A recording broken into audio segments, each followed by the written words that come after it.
Okay, so this is Dad Bod 28 again. So we did a little more work here on the pond, pulled a little more rock up there, got our waterfall going.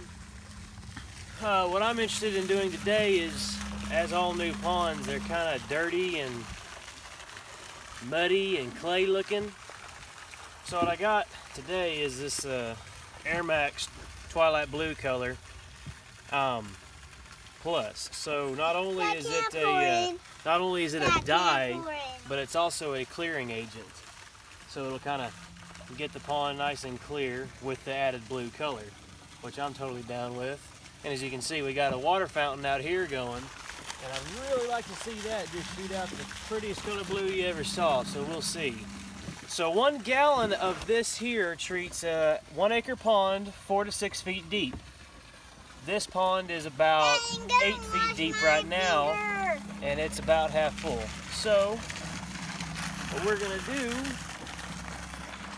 is go around the edges with some, and then we'll come right here to the pump, see what we got.